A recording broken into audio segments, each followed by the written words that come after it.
Hey YouTube, this is themthatgots bringing you another video. This time continuing in my Palisades Muppets series. I have the Series 3 Rowlf figure.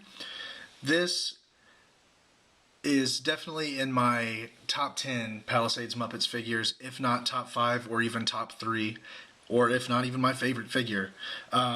He is so incredible, and I feel kind of bad because it's not even about the figure, it's kind of about the accessories that come with him, but I'll get into that. But here's Rowlf.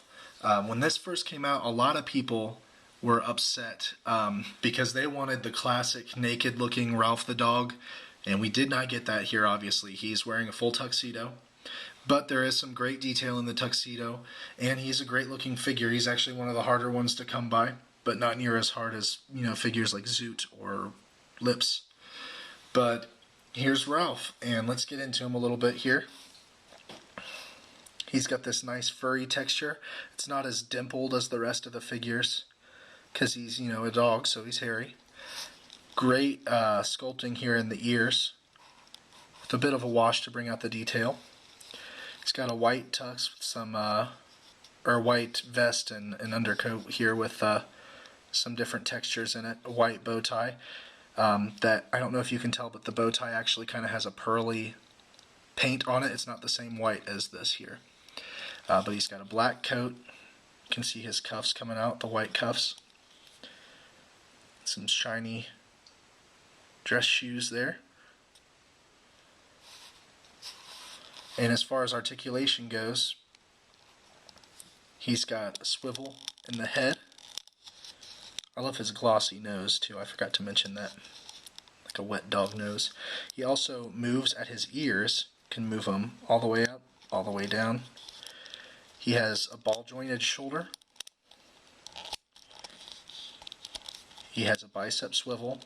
No joint at the elbow, but you can swivel the hands a little bit at the wrist. It is kind of hindered because of the cuffs. But he has a waist swivel. And then he's got the T-crotch articulation and nothing past the hips. That's where the articulation ends. Now, before I get into the accessories, he does have a variant that I want to show you, which I should have done my research before I did this video. I feel bad now. He was an exclusive to a con, but I don't remember which con. I believe it was a Wizard World. I might be wrong, but I have it here, and similar to my Dr. Teeth, this is not the real variant. This is a custom that I did. I didn't feel like paying $100+ for the real one. I've seen it go for as much as $200 or $300, which is just crazy. But I got a hold of another Rowlf and I just made my own. But this one has the gray vest, the black bow tie. It's not all white there. However, the rest of the tux is white, which I painted here. I don't know if you can tell, but I did some gloss coats on the buttons and also on his shoes down here to make him stand out a little bit from the regular white of the rest of his outfit. He was a fun custom to make. Pretty easy, but not as easy as I thought he would be. And this overcoat is very rubbery. You can see mine's still black on the inside from the old figure. But that's the variant Rowlf. And then moving along to my favorite part, which is his accessories. We'll get this boring one out of the way. There's his black stand. Fantastic, just like all the others. But this is the kicker right here. And you couldn't even buy this as an accessory now for what this figure costs with this accessory. I saw one at a Hobby Lobby today that was $15 just on its own. And I gotta back up to get this thing in frame even. Let me take my macro lens off. He has a full-size grand piano, and it's not just one solid chunk either. You can see it's got some great paint detail on the keys. The white keys and the black keys are all there. If you can see on the bottom, I don't know if you can tell, but the pedals down here are actually gold, and the rest of it is this glossy black. It does have the little key protector that pops down, pops back up. It has the little music stand here that has a hinge on it. You can fold it down, fold it back up.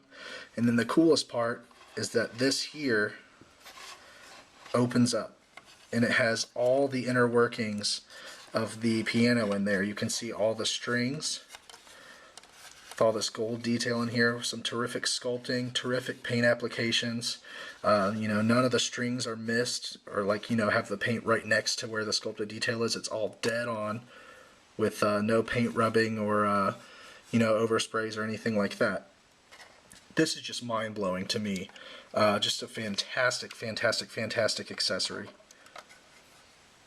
Probably the coolest accessory that any toy has come with ever, in my opinion. A full grand piano. And then if that wasn't enough, he also came with this bust of Beethoven that you can sit right here and, you know, reenact those scenes from the Muppet Show where he did the duets with Beethoven. Let me put on my macro lens here so I can show you him with a little bit more detail. They put a lot of work into this bust. Kind of has a creepy look on his face, but I guess Beethoven was a creepy looking guy. Nice white, looks like marble. Has a little bit of a sheen to it. It's not a dull white.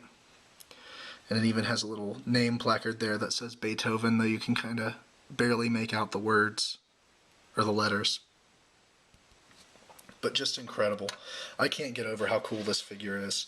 Kind of get everything back into one shot. Apologize for the shaky camera work.